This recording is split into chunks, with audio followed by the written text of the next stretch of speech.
この話を聞くとだんだんその時の記憶みたいのが出てくる。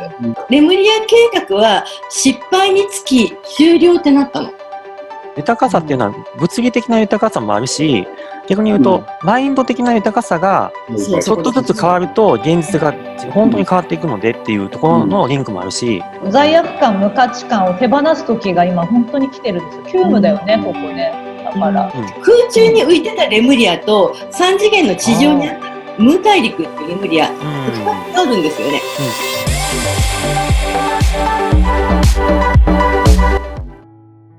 はい、始まりました。スターシードチャンネルということで、よしです。あきかです。こんにちは。よろしくお願いします。はい。今日はですね、また素敵なゲストをお呼びしておりますが、ちょっとあきこさんからね、ご紹介いただきたいと思います。はい。フェスにも一部の方に出ていただいた、フラーレン呼吸とか、日本のね、アセンションの話などをしていただいた寺澤貴子さんと、パートナーのつぐるさんに今回は来ていただきました。よろしくお願いします。で、お二人に出会ったのはまだ1ヶ月も経ってないですよね。なんかすごい、すごい短いんですけど、まあ本当にね、本当にこう宇宙時代からの知り合いなんだろうなっていう感じで、で貴子さんっていうところが最初のきっかけなんですけど、一緒にそのすぐるさんがお二人がご一緒にいるっていうことがすごくやっぱりバランスがいいというか、お二人がパートナーシップのことをお伝えしてるのもすごいわかるっていうか、本当に今だから出てきてくれた方たちだなと思います。ちょっとじゃあ自己紹介をお願いしていいですか？お願いします。はい。はい。じゃあ寺澤貴子です。で、すぐるさん。はい。すぐるです。いいよ。2人でですね、2年前からスピリットパートナー、スピリットメイトって言って、パートナーシップのオンラインサロンをね、2年間やってましたね。やって、今はオンラインサロンっていう形ではなくして、YouTube でね、チャンネルを設けて、スピリットメイトというチャンネルで2人でですね、発信してます。それで、これでね、皆様にいろいろなヒントがあって、自分たちも完璧に目覚めてるとは言い難いんですが、少しでも目覚めるきっかけにね、何かなればということで発信してます。パートナーシップのことを2人で発信しつつ、で、フラーレンっていうのも最近始めた時に、フラーレンもすぐるさんに手伝ってもらって、今作るのほとんどすぐるさんが実は作ってるんですよね、これ。そうですね。最初はね、困ったけど、今も楽しんで。そんな感じで、一緒に仕事もやっているっていう感じです。はい。今日はね、まずパートナーシップのこともちょっと後ほどね、お話しいただきたいんですけど、やっぱり僕らなんかね、どうもスターシードの面々は、レムリア文明だったりとかね、アトランティスもそうなんだけど、そういった古代文明の時にもやっぱり地球にいて、なんかその辺の時のいろんな記憶やいろんな体験が今に何か影響したりとかしてるんじゃないかっていう話があったんですけど、ちょっとその辺からね、まずはちょっとお聞きしたいなと思っておりますが、いかがでしょうか？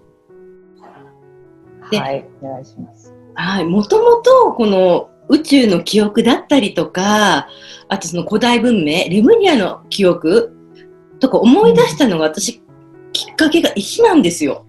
水晶とからお話ができるようになってしまって、石と喋れるようになって、そこから情報を得たっていうのがきっかけで、もともとはレムリアの方から先に思い出しました。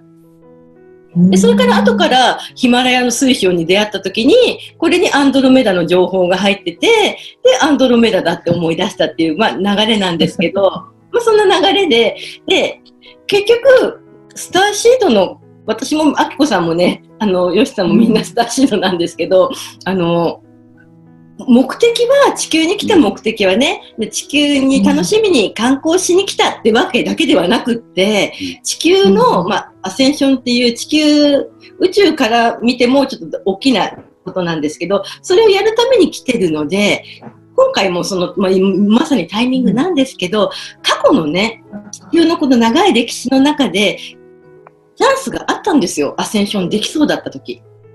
それがレムリア文明って言われた時とか、アトランティスの時もありましたね。で、一番初めに思い出したのはやっぱりレムリアから一番思い出していったのは、やはりそこの記憶が一番濃かったっていうか、一番今回の人生において重要だった、いいとこまで行ってたのがレムリアだったと思うんですよね。で、日本って、レムリアにその時いた人がまとまって転生してきてると思うんですよ。わかる。お父さんとかも多分ね、いたんでしょうね。鳥だった記憶がある。鳥だったの？鳥か、でもとにかく飛んでたんですよね。飛んでた。やばい、踊り出しちゃった。鳥が出てきちゃった。ごめん。鳥だから。小物の鳥が、豚の鳥が出てきちゃった。飛べる人もいたの。空を飛べる人もいたし、テレポーションできる人もいたし、海に潜っても呼吸が、海に潜れる人もいたの。海に潜ってても大丈夫な人。ちょっと変わった時だったね、レムリアって。でレムリアのね、僕もなんかそれいたらしいって言われたんで。いましたよね。いましたよ。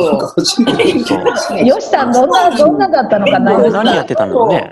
何回も会ってますよっていう。何回も会ってる。あ、そっかそっか。しません。本当ね。そう何回もね、さっきちょっと冒頭でお話しするの忘れましたけど、本当になんかね、10年ぐらい前にもね、お会いしてたんですよね。で、それもちょっと今ね、思い出したっていうのもありましたけど、今回の人生でもそうだけど、多分いろんなね、文明でもお会いしてるなっていう感じですよね。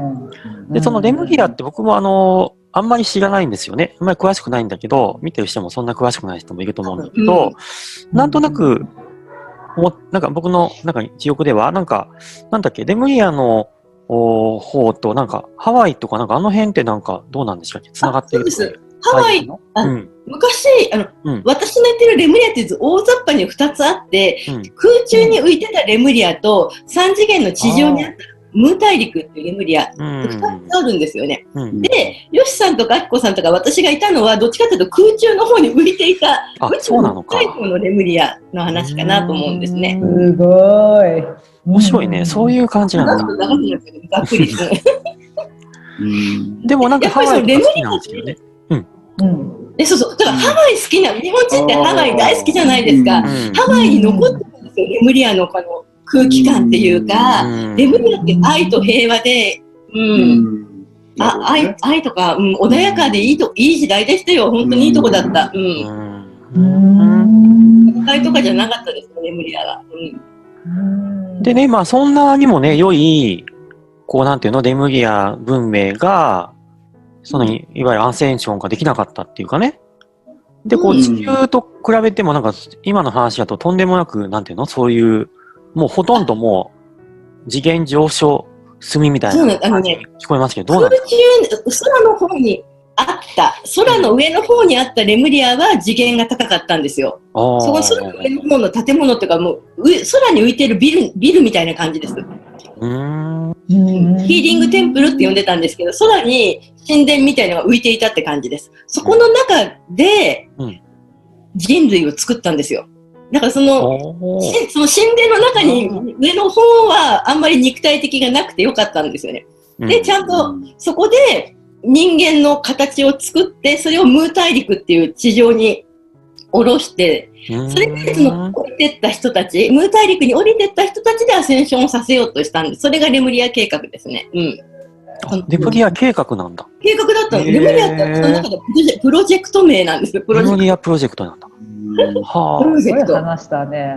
ってことは、上にいた人たちは、よし、これでアセンションゲームやってやろうみたいな感じだったの？上にいた人ははっきりと宇宙人ですよ。だからスターシードっていうかスターシードで、それで地上にだから本当に人を作ってた記憶があるんですよね。セクションが何個もあって、私のセクションは直接人を作るセクションじゃなくて、私、石のセクションで青石って石を作ってるセクションにいたんですけど、で、その青石ができたことによって、それでその遺伝子作るときに、遺伝子の中に青石を練り込んだんですよね。情報的に。うん。なので、ブループリントって言いませんか？よく。ありますね。なんか人生の青写真とか、プリント。なんでブルーかっていうと、確かに。言いますよね。英語でもブループリントっていうし、日本語は人生の青写真。なんで青かっていうと、青い石にデータ入れたからなんです。青なんですよ。なんかね、天空の白ラピュタもなんかそんな感じでしたよね。なんか上の方にね、浮いててね、なんかそういう。それがそう、私の言ってる空中に浮いてるリブリアの頃の何かとリンクしてる感じがしますね。へぇー。それがキーなんです。あきこさん、なんかそういう、なんかなんか飛んでたっていうなんか記憶と、さっきの話聞いて、どんな感じですか？でもそう、貴子さんにこの話を聞いて、とかもっていうのはあんま覚えてないなと思ったんだけど、だんだん記憶が出てきちゃったんですよね、最近。じわじわと。だから、この話を聞くと、だんだんその時の記憶みたいのが出てくる。その時はピンときてなくても、あ、そうだったかもとか、だからあんまりそのレムリアの中での、私はその、悲しい記憶はあんまないんだけど、できなかったっていうか、そっかそっか。そう、こういうふうにやりたいと思ってたものが計画通りにいかなかったっていうところの無念さみたいなのがちょっと出てきたんですよ、やっぱ最近。そこなんですよね。無念さ。だからそう、みんなに言ったのにね、みんなに言っていっぱい言ってたのに、聞いてくれなかったっていう無念さが、あるんですよ。なるほどね。出てきた。計画はね、素晴らしかったんですよ。計画通りに進んでいって、じゃあ実践的にその人間みたいのを作って、ムー大陸って地上に戻して、実験通りにうまくいくはずだったんですよ。それが肉体を持って3次元の地球に降りてったムーのレムリアの人たちが肉体を持つことによって、それでどうやって上と繋がってたかっていうと、青石のエネルギーで繋がってたんですよ。その頃の地上の人は空中に浮かんでいる、そのヒーリングテンプルって呼んでる、浮いているレムリアが下から見えたの。で、常に繋がっていて、一心同体みたいな感じでやっていたんですけど、下で降りてった人たちはやっぱり肉体を持ってることによって、やっぱこう、普通の人間と同じでね、こうエゴが出てきちゃったの、エゴっていうやつが。それでおかしくなっていっちゃって、最後は失敗しちゃうって感じだったんですよね。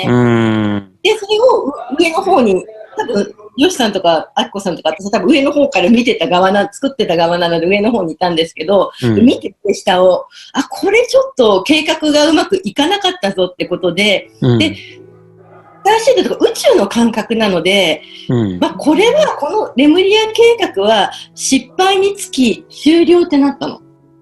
で、しょうがない、終了。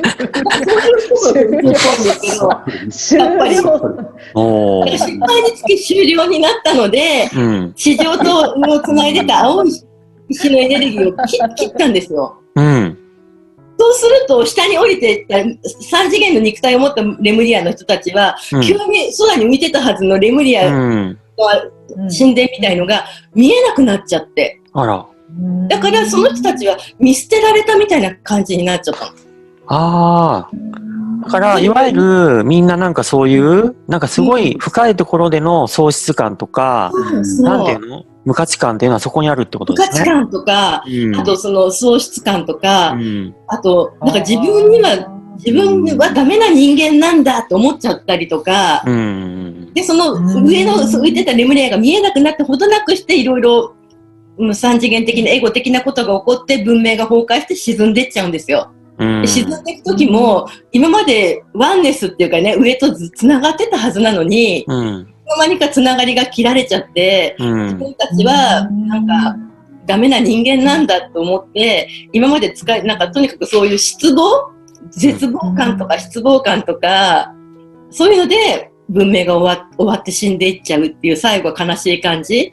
で、上の方から見てる人たちも、その人たちが絶望していなくなっていっちゃうのが、どうにもできなかったっていう、悲しい終わり方だったかな。ね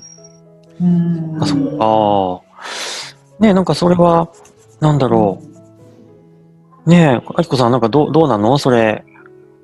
いや、今のね、だからレムリアで結構なんていうのかな、罪悪感とか無価値観持ってる人すごい多いですから、あとはだからなんていうのかな、今世生まれてきて、それを手放すっていうことで生まれてきてる人もすごいいるんだけど、やっぱり自分がなんでこれを持ってるか分かってないっていうところで抜け出せない人もすごい多いから、今回こういう話が出てきてるっていうのもそうだし、あと貴子さんとかはなんでこんなに記憶がわーって出てきてるんだろうね。すごいね、こんなに記憶が鮮明に出てきてるって。ですね、今イギリスに住んでる、日本人の方がいて、その人と2007年とかに会ったんですけど、その人もそういう記憶を思い出していて、だから記憶を思い出してる人同士、懐かしい話とかそういう話をしていると、すごく刺激されてどんどん思い出してくるんですよ。今話してる話は2007年にその人と会って思い出した話ですね。今必要な人がたくさんいるんだと思うし、だからここの罪悪感無価値観を手放す時が今本当に来てるんですよ。急務だよね、ここね。だからじゃあ例えばそういったことで、今回ねレムリアとかに生まれてた人が、その罪悪感無価値観を手放すために今の話を聞いて、それで何か行動した方がいいんですか？何かどうやったら無価値観やそういったものを手放せるんですかね？で、その無価値観プラスもう一個、だからそれだけならまだ外せばいいと思うんですけど、もう一つあって、その次にアトランティスって文明が来たんですよ。その時にレムリアの人たち、またそこにいるんですけど、その時にレムリアの人たちって、アトランティスの人たちよりもサイキック能力が超能力って言えばいいのかな。サイキック能力がたくさんあったの、できることがいっぱいあったんですよ。で、それをアトランティスの人に狙われたんですよ。アトランティスって時代はね、お金がなくって、でも、権力っていうのかな、偉い人とか力を持ってる人っていうのはどういう人が偉い人だったかっていうと、能力をいっぱい持ってる人が偉い人だったの。なので、今の地球はお金ゲームになってるじゃないですか。お金を持ってる人がね、お金をいっぱい集めたいっていうのが今なんですけど、アトランティスの時は能力、いろんな能力をいっぱい持っていたいっていうので、レムリアにいた人は能力を持ってる人が多かったの。で、それを実は狙われたんですよ、アトランティスの時って。その時サイキック狩りっていう、能力持ってる人を捕まえてその能力を奪っちゃおうみたいな。奪えちゃうんだ。奪われた。その時に出てくるのがさっきのレムリアの人って一番初めに話した青い石を体の中に持ってるんですよ、青い石を。体の中に持ってんだ。体の中に持っている。それレムリアの文明が終わり時に約束したんですよ。この青石は、で、そのレムリアの文明も科学のもう一番すごいのみたいな感じで、この青石でいろんなことができたので、この青石は使えるから、このレムリア文明が終わっても、またどっかで使う時があるから、みんなで分けて持っておこうねってなって、みんなで分けて、青石、体の中に持って解散したっていうか、そういうことがあって、なので、レムリアにいた人は体の中に青石が入ってます。でね、そのアトランティスにいた時、レムリア人狩りみたいになってるのかな、レムリアの人を能力奪いたいから探そうって時に、体の中の青石がレムリアにいたって証拠になっちゃうんですよ。で、ここが問題なんですけど、青石は普段は骨の色と同じ白っていうか灰色っていうか、白みたいな、目立たないの、体の中にあっても。けど、その人が喜んだり、嬉しかったり、魂からファーって光を嬉しく喜びとかなっちゃった時に、ピカーって青く光っちゃうんですよ、体の中から。そうすると、レムリア人いたみたいな感じで見つかっているので、レムリアの人は喜ばない、幸せになろうとする、幸せになる直前で自分でその幸せを作るみたいな。なるほどね。好きな人とうまくいきそうなのに、なんか、それから振る人とかいるじゃないですか。結構レムリアっぽい私がね、青い人が光っちゃう。幸せになる。なんかわかる気がする、それ。だから、あら他の人が幸せになってないのに自分が幸せになっちゃダメ。幸せになっちゃダメとか、喜んじゃダメ。それがですね、青石の封印として根深いんですよ。へー。レムリアにいたい人は、自分が幸せになりたいって言ってる割にはならないっていうか、喜んじゃうと、こう光っちゃうと、レムリア人だってバレて命を狙われるから、目立たないように。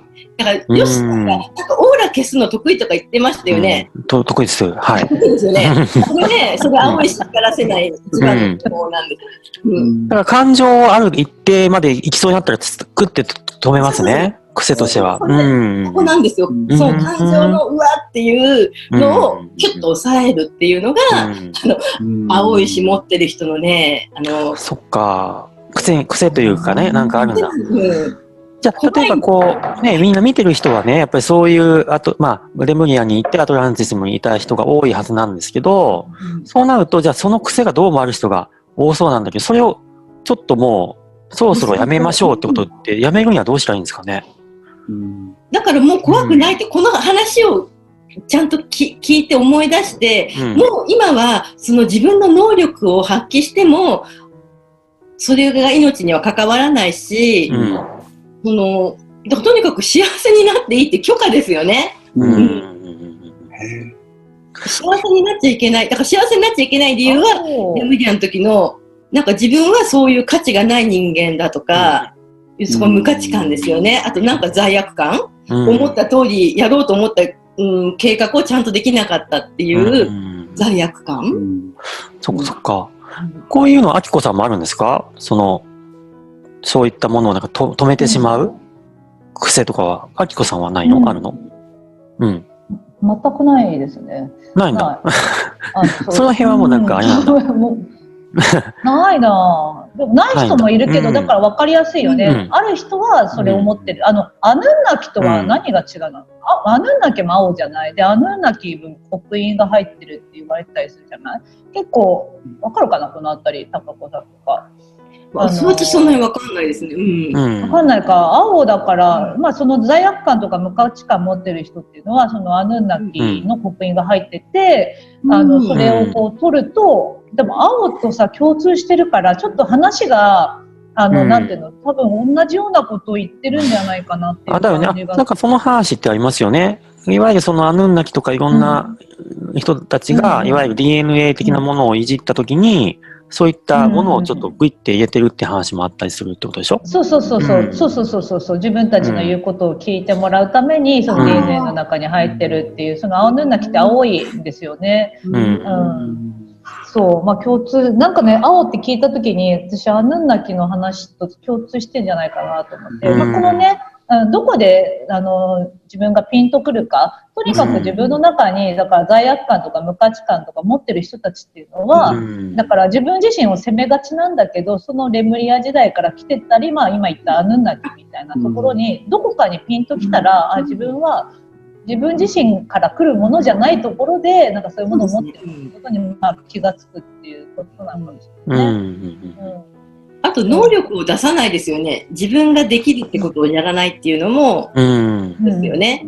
だから自分はそういうなんか大した人じゃないですって思っちゃうところもそこかなっていう。だよね。で、今、そのね、こういった話を今こうやってしてるってことは、もうそろそろそういうのも全部取っ払ってしまって、もうなんていうの、そろそろこれやりましょうかっていう段階に来たんですかね。そうですね。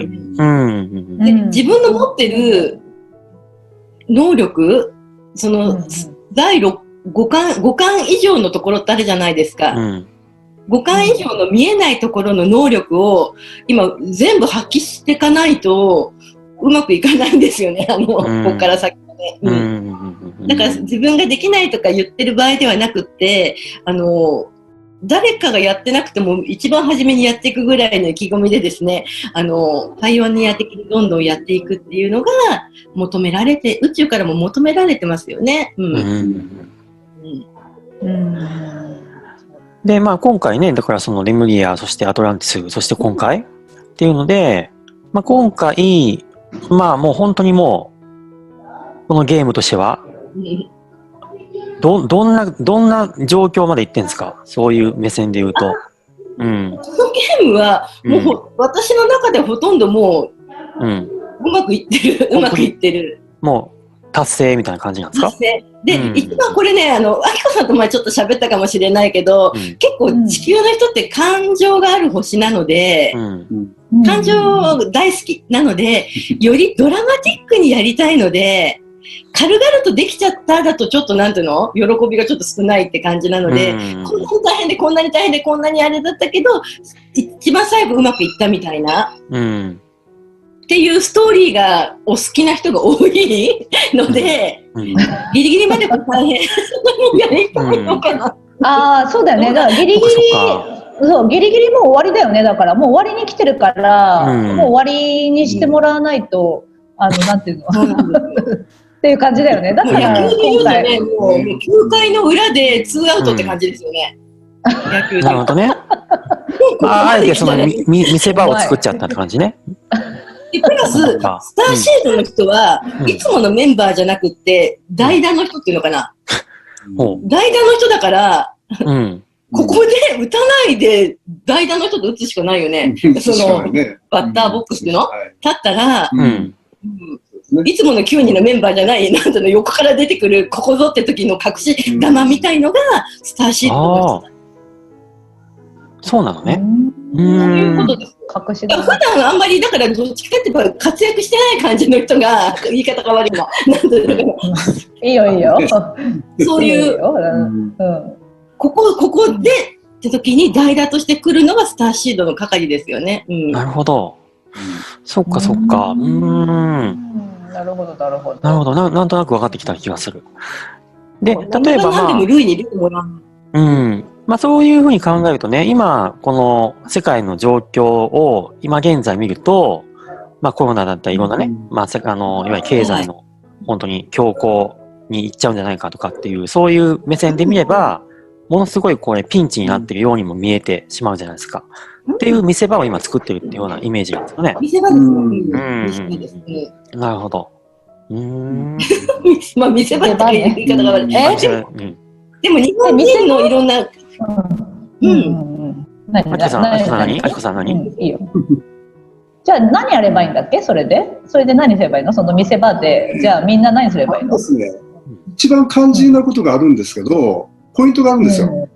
いろいろな私たちいろいろな、形で発信をしてますけど、自分自身で気づくこと、これが一番大事なんですよ。いろんなものを気づくことが大事。で、依存とかね、される方もいるんですよ。こうしたらどうしたらいいですかとかっていうのたくさんおられるけど、そういうことじゃなくて、こういう会話を聞いたり、アイテムを持ったりして、アッコさんの話、ヨシさんの話を聞いて、それをヒントに自分で気づくこと。これが一番大事になってきます。気づきだよね。気づきだけでいいのかな。このレムリアのさ、だからこの罪悪感に関しては、結構深いっていうか、何回もいろいろやってるのに取れないっていう人が多い気がする。深いよね。だからそれを気づきだけで取れるのかなっていうところだよね。それを促してあげた方がいいよね。そうですね。まずそれですよね。で、今までね、青石の罪悪感があるってことを私は2007年に気づいて、それからもう13年かかってるじゃないですか。13年かけていろいろ取っていく方法をやったときに、結局私のこの13年で言うならばどうやってそれを取ったかっていうと、なんと豊かさなんですよ。豊かさ。だから豊かさがちゃんと自分が持ってて自分で豊かになっていけるっていうのを、この現実のこの地球ってところで実践してくると自信につながってきて、その青石の封印が取れたんですよ。あきこさんも豊かさをちゃんと手に入れることができたので、いつの間にかその封印が解けたんじゃないかなと。でもあったわ。お金のブロックとかも結局そこなんですよ。そうだったかもしれないな。なるほどなるほど。だから自立なんです。だからこの地球ではね、経済の自立っていうのもやっぱ自立から入るんですよ。他の星ではないけど。お金で動けない人っていっぱいいるからな。ね、なくてね。なんだかな、お金を稼げて言ってる話ではなくて、自分が豊かさをちゃんと持っていて、ちゃんと豊かになっていけるっていう自信を取り戻すことによって、そうですね。これなんかね、僕もちょっと思ったんだけど、例えば僕も、いわゆるこうね、親の父さんによっての、極貧雑草、雨水生活から始まったんですけど、それでね、今に至るまでに思ったのは、例えば何か仕事や何かをしてお金を得たからっていうわけじゃないんですよ。確かにさっきの話、多分皆さん聞いているのはどういうことかっていうと、自分が何かを行って、結果が出る出ないかわかんないけど、ちょっとずつなんていうかな、自分の中のブロック、お金に紐ついてたのは結局は自分の無価値観とのリンクなので、そこを、なんていうの、自分の中でこう、徐々に剥がしていったっていう体験が僕もしたんですね。で、多分今からの人たちは、今こう聞いてる人たちは、おそらくもっと早くパパッといけるとは思うんだけど、なんていうかな、徐々にその豊かさっていうのは物理的な豊かさもあるし、逆に言うと、マインド的な豊かさが、ちょっとずつ変わると、現実が本当に変わっていくのでっていうところのリンクもあるし、なんかね、だからそこをね、例えば、さっきの難しいんですね。だからそこで、じゃあなんか本当に現実的にそれを稼がないといけないのかって思われると、そうでもないじゃないですか。だからそこの辺のなんかニュアンスはね、ちょっとこう、受け取ってほしいと思うんですよね。結局だから同じですよね。だからブロック解除とかさ、統合のワークとかやってるのも、結局その自分自身のマインドの、その思い込みを外していくっていうことだと、今は特にね、許しだと思うんですよね。自分が豊かになることを許す。そう、許しなんですよ。全部その自分を許していくっていう。だから自分自身のそういう今までのこともそうだし、だから気づきもそうだし、変わっていく自分を許す、認めるっていうことが多分一番パワフルな気がする。あとブロック解除とかももちろんね。ブロック解除統合のワーク、それぞれの自分のピンとくるやつね。幸せになることを許すんですよね。そう、それだね。豊かになることを許す。幸せになることを許す。で、まず自分から幸せになっていくと、周りも幸せになるんですよ。なのに考え方が逆になってて、周りが幸せにならない限り、自分は幸せにならないっていう変な、トリックに入っちゃってるのでね。そうそう。確かに。これ、だからその思い込みは思い込まされてたってとこだよね。そうですよね。思い込まされてた。そうそう。これもだからさ、元を正せばレムリアとかアトランティスから来てるのかな、そういうものも。多分そうなんですよね。そうなっちゃうのかね。そのことは終わってるんだけど、やっぱね、なんか多分人間の記憶ってすごく大変だったことの方を覚えてるのよ。嬉しかったことよりもどっちかっていうと大変だったり辛かったりしたことの方がちょっと記憶に残っちゃってるんだよね。それとかがそう。ああ、なるほどね。だな。なんか、今回じゃああれじゃない？みんなこうやってせっかく見てる人たちに、もうせっかくだからこの動画の中でもパツンともう許しちゃうような何かをやったらいいんじゃない何かやるのかなワークなのかわかんないけどなんか、どうですかねなんか、どうしたらいいんでしょうね。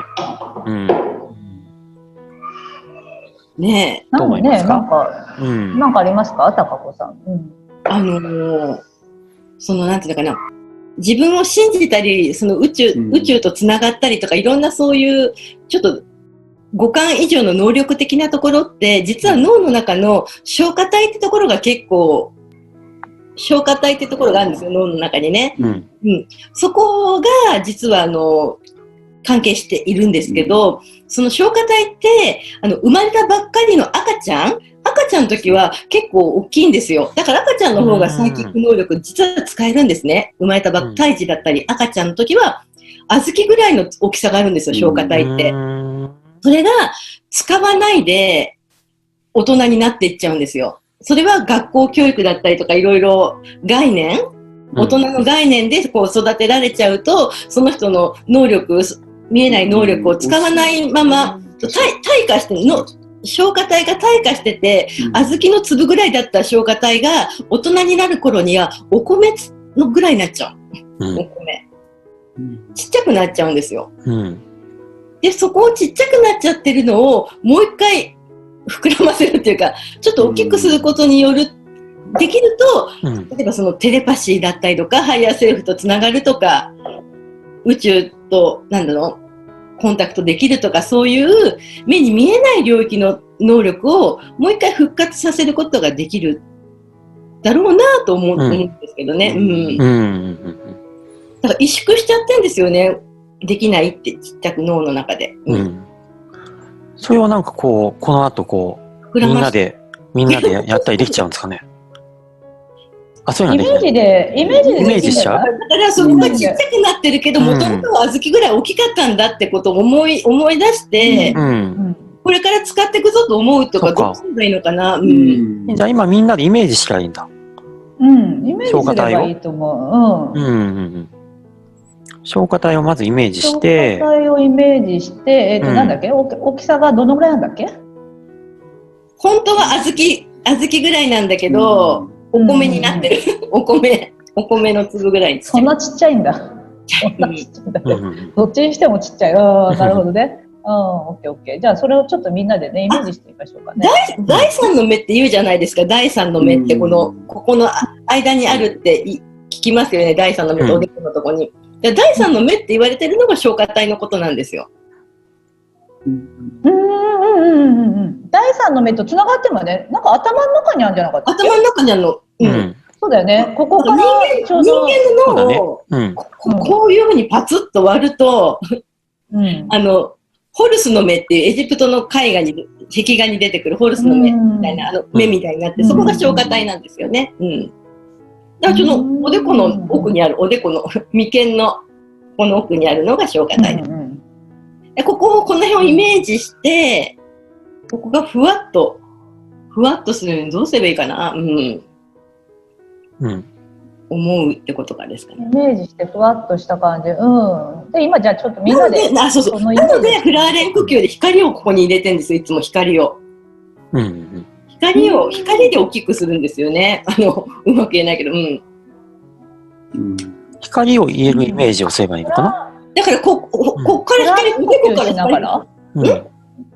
フラーレン呼吸ってフラーレン呼吸しながら。フラーレン呼吸するとグレートセンターさんで光が入ってきて、で、それでふわーって脳が広がっていくんですよ、光でね。それちょっと何分か誘導してもらってもいいんですか今。あれやる？呼吸？あれ？呼吸？ちょっと待ってください。あれやる。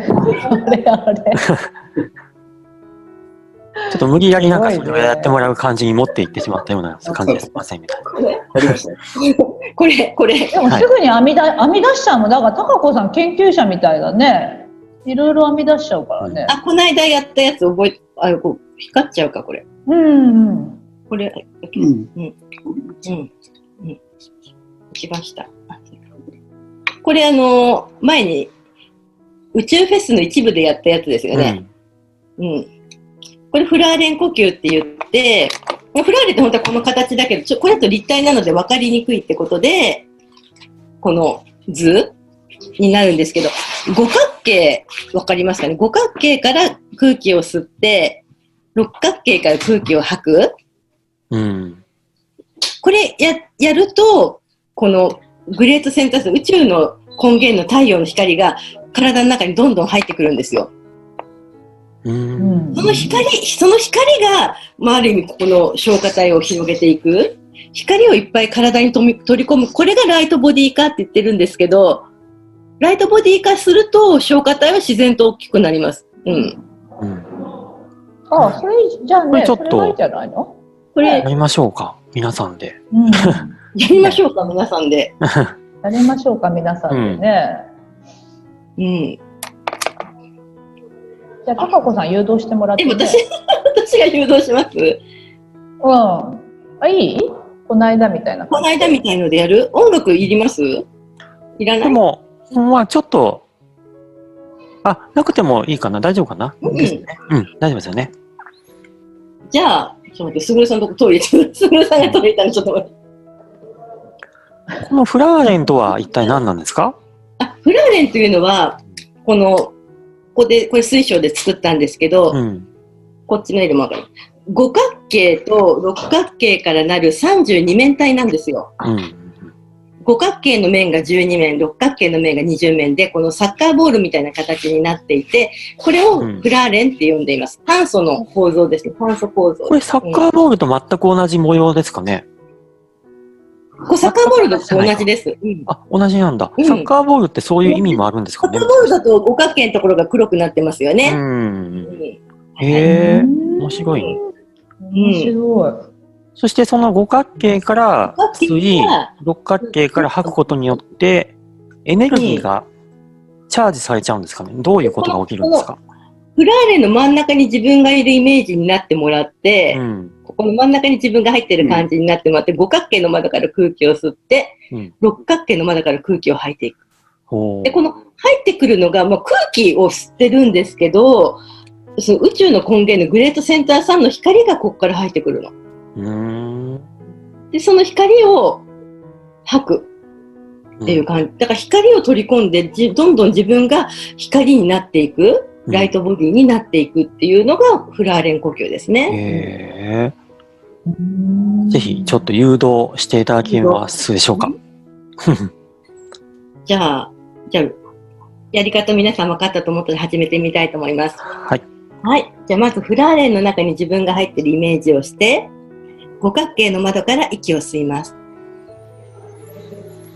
六角形の窓から吐きます。五角形から吸います。六角形から吐きます。五角形から吸います。ここからは自分のペースで続けてください。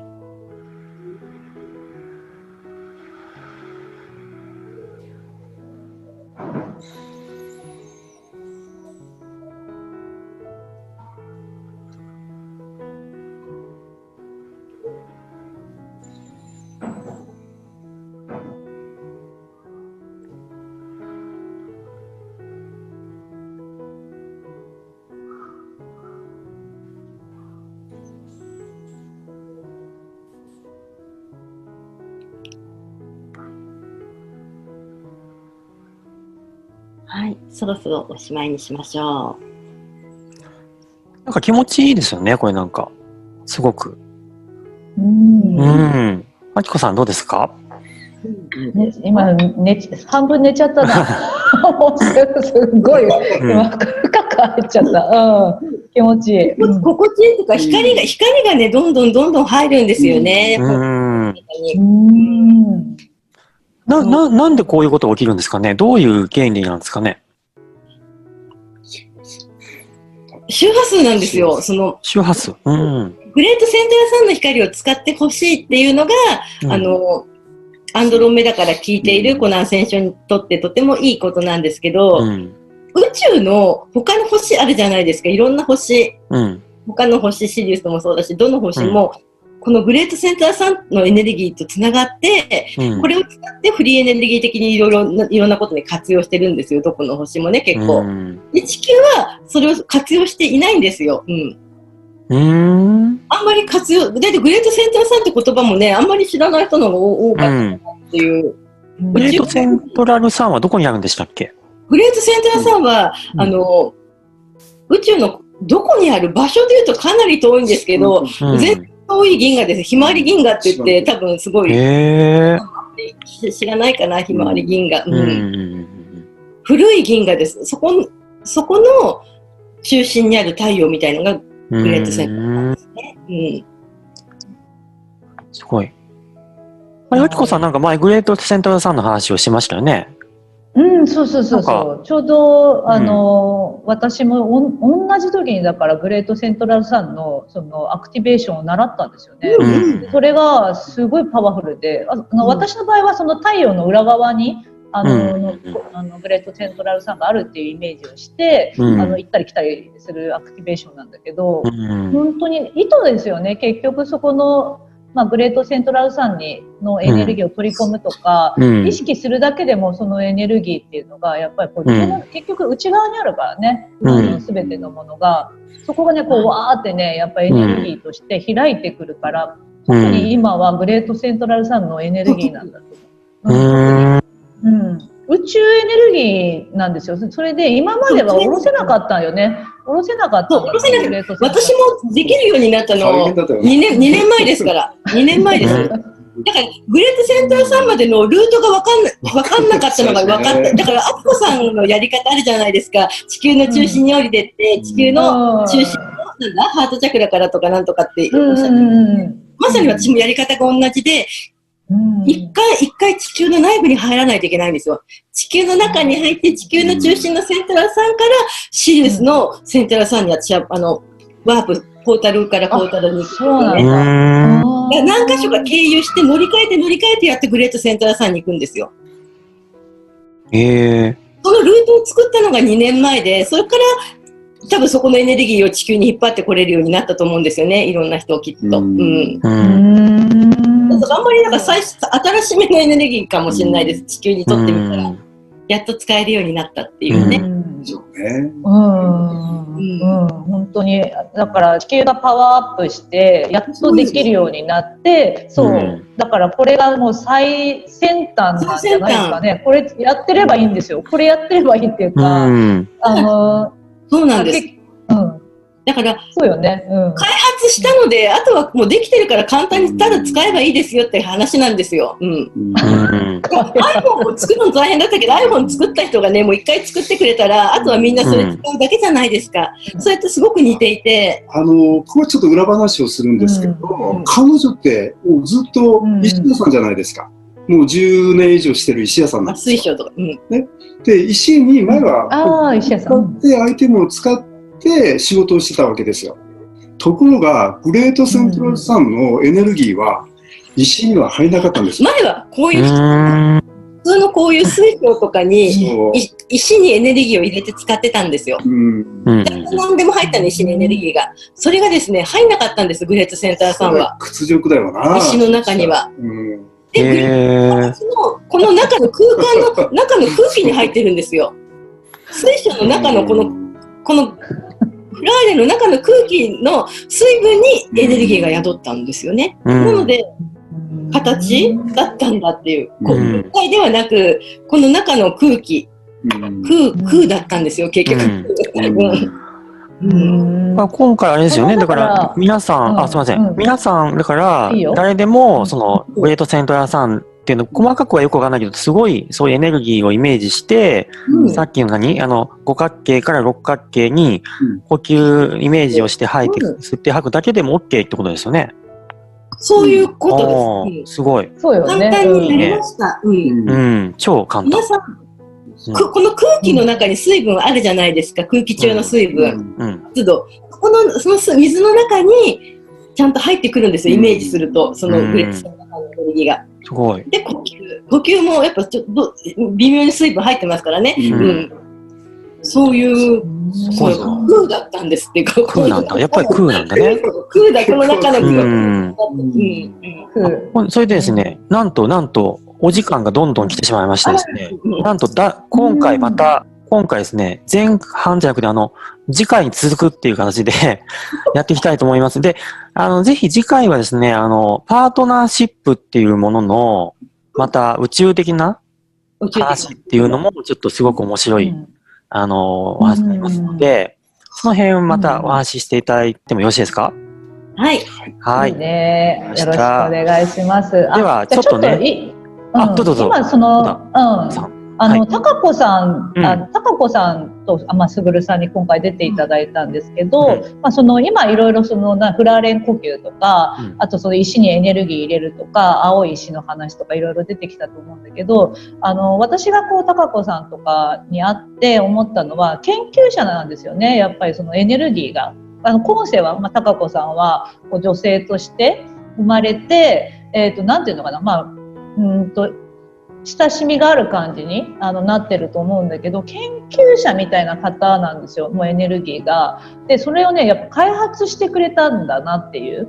だから前世の中でもやっぱそういう青い石とか、宇宙人としてそのねレムリアの中でもなんかその開発をするために降りてきた、宇宙人みたいな感じだと思うし、今世もやっぱりこのアセンションの時にやっぱりこれを開発するために降りてきた宇宙人の一人っていうか感じだと思う。見た目がねとてもなんか女性だし、なんていうのかな、何てこと言ってるのかなって思う人もいるかもしれないんだけど、研究者の人は研究したものがもう出来上がってるっていうふうに思っていただくといいと思うんですよ。だから私たちはそれをもう本当に使ってやっていくっていう時だと思うし、だから今出てきてくれたのかなと思うんだよね。本当によく研究してくれたっていうかなんていうの、ね、そうなんですよ。すごいなと思ってて、やっぱ普通の人では考えられないもんね。でも宇宙とつながってるからできるんだと思うんだけど、これやりに来たんだろうなと思うから、そうそう、みんなもねぜひぜひやっていただくといいんじゃないかと思う。はい。ではでは、ちょっとまた次回に続いちゃうんですけど、ではではを一回ではではしときましょうかね。いいですか？一回ではではでいきますか？一回ではではいきます。はい。じゃあ、グレートセントラルさんにつながりながら、よくわかんないけど、よくわかんないけどやりましょうか。はい。それではまたね、次回まで、お会いしましょうということで、行きましょう。ではでは。ではでは。ではでは。ではでは。ではでは。ではでは。